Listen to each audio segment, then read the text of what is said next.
Welcome. First show, first live. And this will probably be pre recorded because at this point, nobody's going to be on the channel. I have no videos up there. We have no subscribers at this point. This is the first one. So, welcome to the Midnight American. My name is Ben, and I want to start off by saying I love America. Okay, I love civil rights. I love the Constitution. I love capitalism, American freedom, American exceptionalism, Waffle House at 3 o'clock in the morning, all the things that come with a wonderful free America. And it's just been a crazy last year, hasn't it? And so we're going to talk about that a little bit, what this administration has done and what Biden has done over the last 10 months. Of course, he campaigned on bringing America together. And when you want to bring America together, when you want to be the unifying president, of course, the first thing you want to do is sign in 17 executive orders right out of the gate, 9 of which were highly partisan, demolishing pretty much everything that the last administration worked so hard for, things where it doesn't matter whether they were working for the American public or not.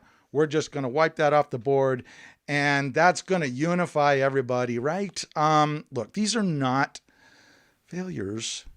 I hear it on news networks, people commenting, the commentors, talk about Biden's administration saying, oh, the failures, oh, how the blunders, the mistakes, the terrible. I've got to tell you, there has not been one blunder, not one mistake, not one failure done by Biden thus far. These have been Biden and Biden administration victories. They know what they are doing. Okay. They have made no mistakes. These have been complete successes. And I'm going to prove this. This is not me saying this. This is them saying this. Okay. The only, thing they're worried about is the Youngkin win in Virginia. Okay, that was a little bit of a red wave. Ooh, we kind of failed there a little bit. We better take a step back, figure out how we're going to rework this and manipulate this in a direction that's going to work for us. But don't think for a second that they're thinking that they've been making mistakes. Okay, they canceled the Keystone XL pipeline, right? And of course, when you cost Americans 30,000 jobs, when you make us dependent on OPEC nations, when you increase our gas prices, when you drive up inflation and all of that, that's a failure in some people's eyes, but not in this administration's eyes. This is a complete success.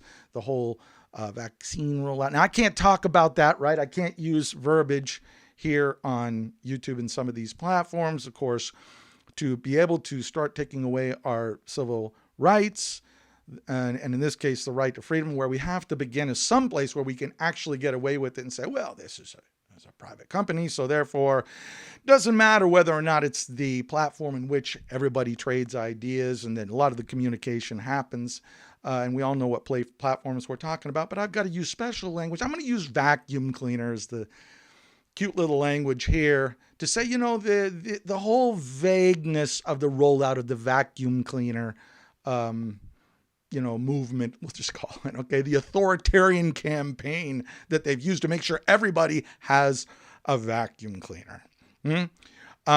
Created division between those who have a vacuum cleaner and those who don't. We have to demonize those people who don't have a vacuum cleaner, those namely the Republicans and the conservatives and the congresspeople who run these conservative states. We have to demonize them, okay? And we have to apply those rules to them and hold them to strict guidelines. Of course, not the same guidelines that we're giving to the migrants coming across the border. That's a little different. Let's just get them on the bus. Let's get them on a plane. Let's ship them out to these Republican districts and get them up as quickly as possible. We'll worry about giving them the right to vote later, but right now let's just get them in place. And of course, let 87% of anybody that shows up to the border through, that's the statistic. And of course, this is just offering opportunities for drug dealers and human traffickers, terrorists, and criminals to run roughshod over the border. And then you have, of course, the demonization of the border agents, and we all saw that fun little clip play out where everybody made such a big deal. The border agents were whipping migrants, whipping them. And this went from the bottom to the top, even the president saying, oh, we're going to hold them accountable. We're going to hold them accountable for that. And everybody knew. Everybody saw what was happening. Okay? They created a supply chain crisis that we're all dealing with now. Merry Christmas to everyone. When you're going to be sitting there, hopefully you'll get a tree at least, okay? There won't be any presents underneath it, but, that's what happens when workers are paid to stay at home. Okay, it's going to create problems, right? There's a shortage of drivers and workers, and of course we have inflated fuel prices that make trucking expensive, and that's whatever happened to the driverless trucks. Everybody was talking about that for a while. We need driverless trucks. That is until we need to get rid of drivers entirely, and we need to create a problem. Because this is all part of the plan, part of the whole success of this administration, right? We can't talk about all these successes unless we, of course, mention Afghanistan, right? The whole withdrawal from Afghanistan, right? That was the best. There's nothing that says great leadership like leaving Americans and allies behind to be dealt with by your enemies. Of course, trusting your enemies, the Taliban, to manage checkpoints is not going to in any way let suicide bombers and terrorists put them in a position to be able to kill 60 people, including 13 service members, and of course wounding hundreds. That's not going to happen. Come on, but if it does, we're going to talk about how they feel about that, right? How does this administration feel about that? When we free radical prisoners from a strategic air base, right? Where they can, of course, release their terrorist buddies and let them back on the street. And those people aren't going to go back to terrorism. I think they've learned their lesson. That's for sure. Especially when you surrender 18 to $80 billion. There's not an exact number here. I really don't care. It's our tax money that this administration has allowed our enemies to use in order to arm themselves with the latest and greatest military equipment that we left them. And of course, cutting and running, that kind of creates some distrust with your allies, and so that's where we're at with that. And yeah, it really no, that's not going to create any issues at all. It's kind of softened us up for the Squid Game though, right? Because all that, especially the red light, green light, didn't seem. Yeah, it's like we're kind of numb to all this. But Biden calls it a success indeed. Biden claims Afghanistan withdrawal extraordinary success. Okay, now I have to believe that this administration believes that if they're saying that. They wouldn't just say that. It says here, in an address to the nation exactly 24 hours after he abruptly, sorry, my eyesight's a little dim here, ended the chaotic evacuation of U.S. troops from Afghanistan from a defensive and at times surly President Biden insisted that the bug out was an extraordinary success. There it is, extraordinary success, despite the stranding of hundreds of American citizens and thousands of Afghan allies. If you call that a success, and not a failure, a blunder, a mistake, I'm going to believe you. I'm going to assume that you believe that. Okay. And I have to ask myself to a certain degree, what's your motives if you actually believe that that is a success?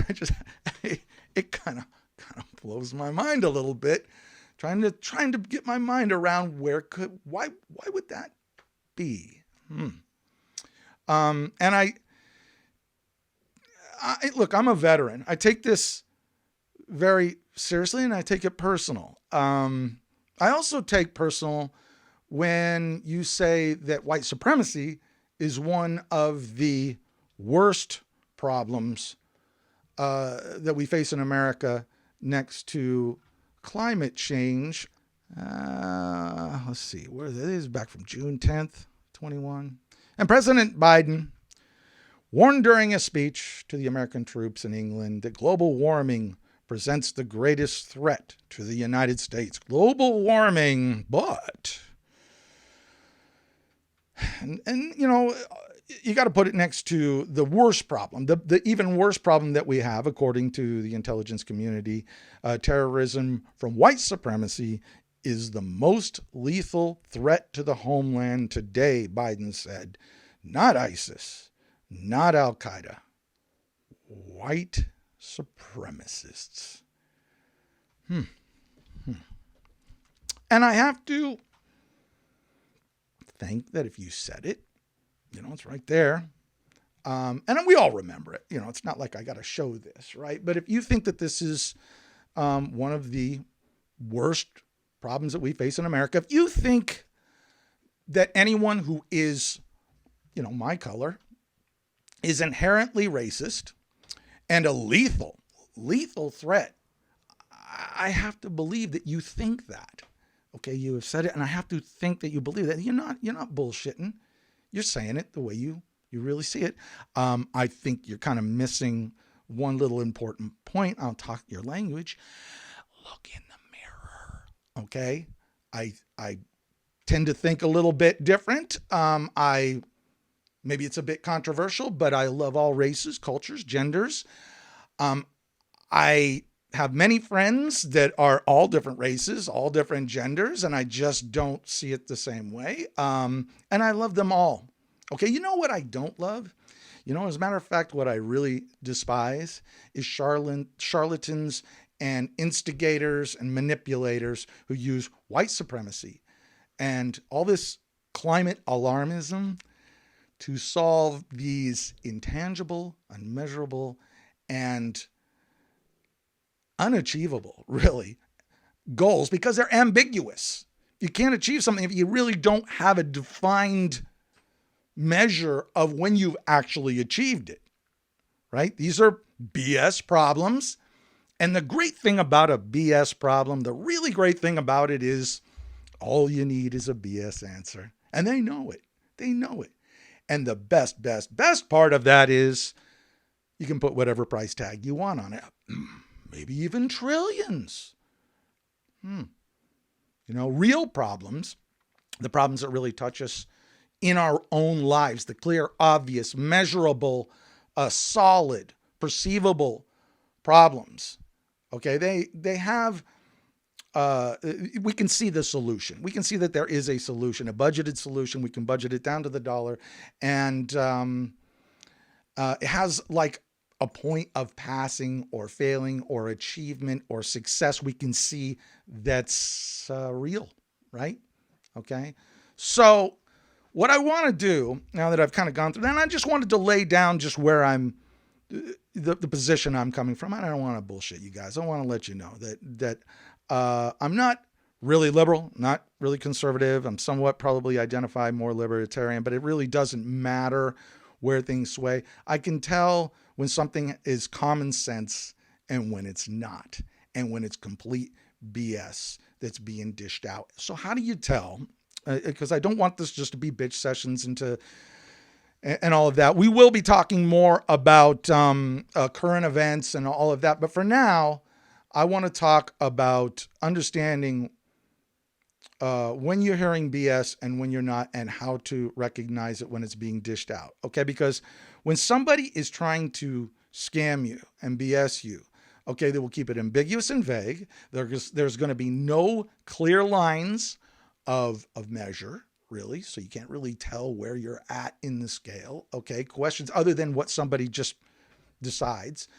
Your questions will be attacked, direct answers will be avoided, and really, the solving of the problem is really vague and ambiguous, because you're not really solving a problem that is real and recognizable. Now, there is a mental trick that you'll see used by pretty much any kind of dogma where there's a cult-like doctrine that they use to rope in followers and just kind of put them in kind of a mental spin cycle, a mental conundrum, okay? And it goes like this. I'm going to help you recognize this, and once you see it, you're going to see it everywhere, okay? Especially with the political speak. The doctrine is gospel. It says that you are a sinner, and to question this doctrine is the ultimate sin. Okay, so do you catch how that rolls? Okay, so the doctrine, which you're going to consider, is gospel. Okay, I'll consider that it's gospel. And in it, it says you are a sinner out of the gate. And to question this doctrine is the ultimate sin. And so okay, so if I'm considering this, then I don't want to create the ultimate sin. So I'll just settle on, I'll just settle on the fact that I'm a sinner. I'm a sinner. Okay. So how does this work in the racist doctrine? Okay, in the racist doctrine, it goes like this. Our assertion, and we're going to call this our truth, is that you are a racist. Okay, and to question that assertion only proves that you're the worst kind of racist, namely a white supremacist. You see how that goes? Pretty tricky, huh? Okay, so if you consider this even out of the gate, am I a racist? I don't know. I don't think I'm a racist. Well, if you don't find yourself to be a racist, well, you're the worst kind of racist. You're literally a supremacist. Oh, okay. Well, I'll just settle on the fact that I'm a racist. I guess. Yeah. Okay. I'll consider. It's a lie. It's BS. It's a way to put you in a mental spin cycle. Okay. And I want to clear the air here, let you see what's going on. So how do they use this in climate, right? It works in climate. It works across the board. Okay. Our government funded researchers, okay, the ones that only get funding if they find a problem, so they'll always find a problem, okay, claim that climate change is an immediate apocalyptic problem, for sure. And to question this science proves you are a science denier and a denier of facts. You see that? Okay, so if I even consider that there's climate change, okay, then I have to consider the fact that you're saying, okay, it could be an apocalyptic problem, okay, because after all, it's based on facts. Well, if you don't accept this, then you are a science denier and you ignore facts. Well, I don't want to be a denier. What a narrow-minded way to think. I don't want to ignore facts. Gosh, that means I'm basing them on something that I feel or that I'm emotional. But no, okay, so climate change, I'll just settle on the fact that climate change exists. See, they rope you into this, okay? And look, I don't deny that climate change exists. It's existed since the beginning of time. They say we've gone through at least 3 ice ages. I'm not even denying that humans don't play a part in some climate change to a certain degree. I don't deny that some racism exists out there. I see it in all colors and creeds. And so, I don't want to hear this whole BS. There's only one color that has any racism in their blood. I think it's pretty much a natural thing too, but I don't feel it. I don't sense it, and I don't see it in my real life. Maybe you do. Okay. I'll say that there are some racists out there. What I do deny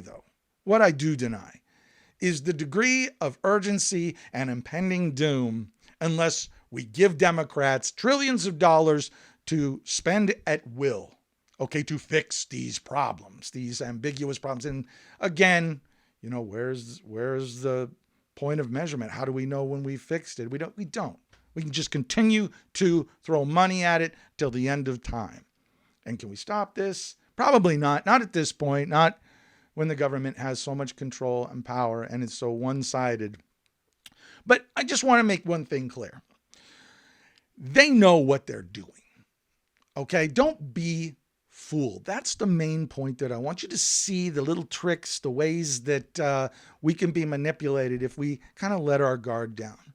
And I want everyone who comes to the Midnight American to stand up for what you believe in, make your voice heard. And as we progress forward in these lives, okay, I'm going to read your comments, and it's all going to be part of this show. And I want you to say what's on your mind, and I want you to say what you believe. And it's probably going to piss a few people off. And you know what? If it pisses the bad guys off, well, then you're probably doing something right, in my opinion. Okay?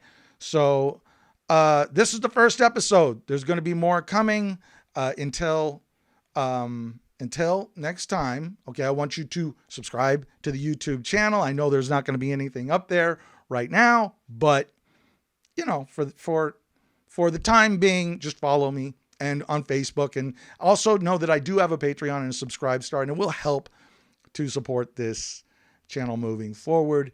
I also have a website, midnightamerican.com, and become an agent of trust so that we can stay in touch. Okay? That's it, guys. Thank you so much for taking this time. It means so much to me that you're here. And I look forward to bringing more, hopefully valuable information and opinions in the future. Okay, till next time, know yourself better than you know anyone else.